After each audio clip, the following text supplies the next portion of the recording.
भत्ते वगैरह लगते हैं वो आपकी बेसिक के ऊपर ही लगते हैं, जो नई बेसिक आपकी बन करके आती है इसके ऊपर। अभी हम बात कर लेते हैं हॉलीडेज़ वगैरह की क्या होते हैं।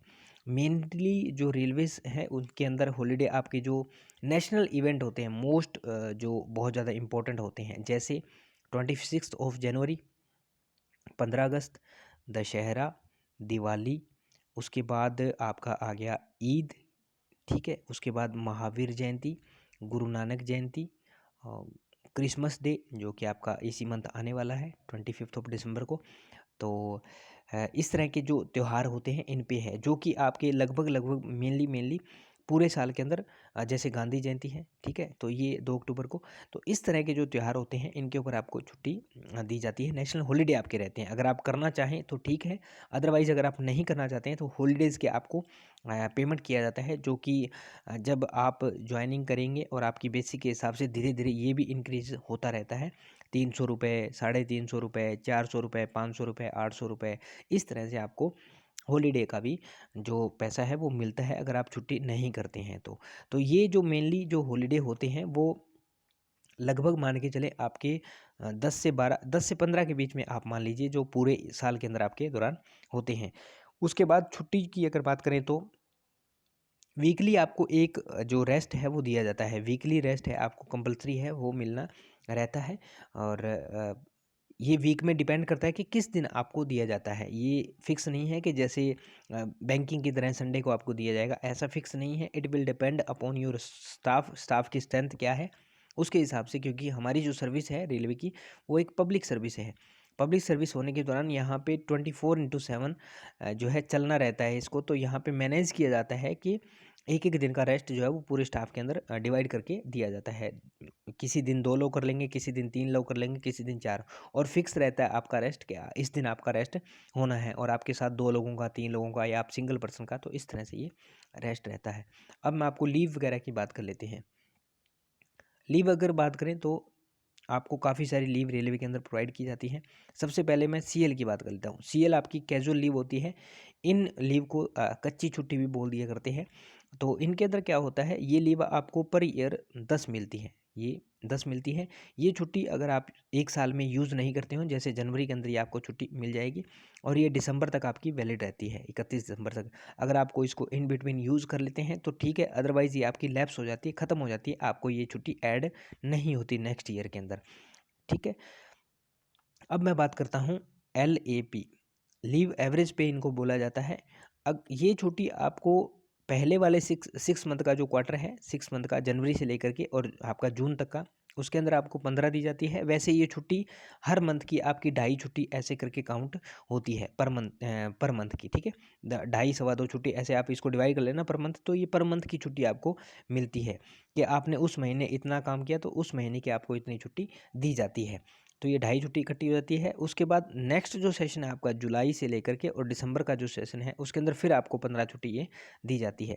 ये छुट्टी क्या होती है, इनको अगर आप लेते हैं तो ठीक है, अदरवाइज़ आप अगर नहीं लेते हैं तो ये आपके अकाउंट जो है उसके अंदर जुड़ती जाती है, और पूरी सर्विस के दौरान ये आपको 300 छुट्टी इकट्ठी करनी होती है। जब आप रिटायर होते हैं उस टाइम आपकी जो बेसिक होती है उस टाइम इस छुट्टी का आपको पैसा मिलता है, यानी कि अप्रोक्सीमेट 10 मंथ का आपको पैसा जो है वो गवर्नमेंट के द्वारा पे किया जाता है आपकी बेसिक के हिसाब से। तो उस टाइम की बेसिक कितनी रहेगी, मान लीजिए अगर आपकी 50,000 रुपये, 60,000 रुपये, 1 लाख रुपये बेसिक है, तो आप सोच लीजिए 10 मंथ का आपको 10 लाख रुपया जो है वो मिल जाएगा अगर ये छुट्टी आप जोड़ लेते हैं तो। अगर आप लैप्स कर देते हैं, ख़त्म कर देते हैं, तो आपको उनका कोई पैसा नहीं मिलने वाला है। अब बात करता हूँ तीसरी छुट्टी है LHAP, लीव हाफ एवरेज पे। तो इसके अंदर क्या होता है, ये आपको मिलती है टोटल पूरे ईयर के अंदर। पहली 6 माही को 10 मिलती है, दूसरी 6 माही को 10 मिलती है, लेकिन ये पूरे साल के अंदर जब आपकी इकट्ठी होती है, इनको सिक लीव भी बोल देते हैं वैसे तो, सिक लीव, ठीक है। लेकिन जब ये पूरे साल के अंदर इकट्ठी होती है तो इनको 10 डे की 10 नाइट की करके साल के अंदर 10 ही माना जाता है जब आप इसको जोड़ते हैं, और आप ऐसी कोई स्थिति में हैं, सिक लेना चाहते हैं, तब आप इनको यूज़ कर सकते हैं। तो ये पूरे साल के अंदर इस तरह से आपको दी जाती है।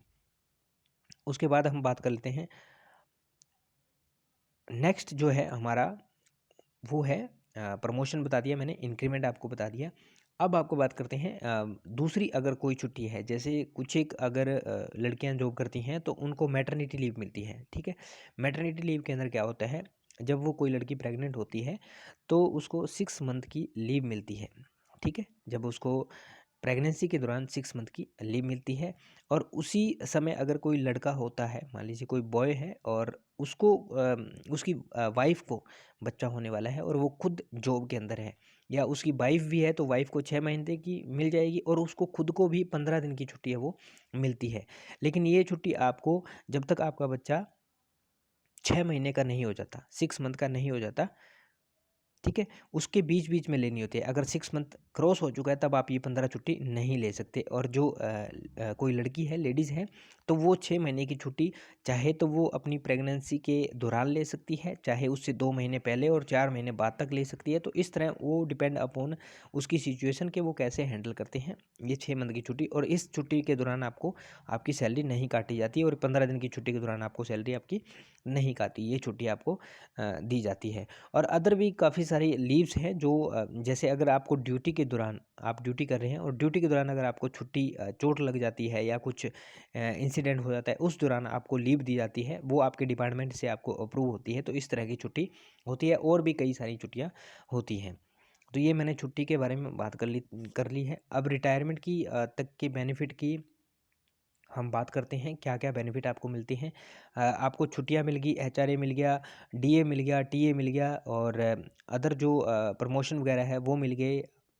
अब रिटायरमेंट के ऊपर क्या होता है, जो आप इकट्ठा करते हैं, आपकी बेसिक जो सैलरी टोटल होती है उसके अंदर से जो कुछ भी आपका पैसा पीएफ वगैरह के अंदर कटा होता है, तो वो पैसा 10 से 12% गवर्नमेंट काटती आपकी सैलरी से कटता है, और 12 से 14% जो है वो गवर्नमेंट के द्वारा दिया जाता है। अभी करंट की सिचुएशन ये है, और आगे जब कुछ ऐसा होता है तो इसको कम या ज़्यादा किया जा सकता है। तो इस दौरान आपको ये दिया जाता है।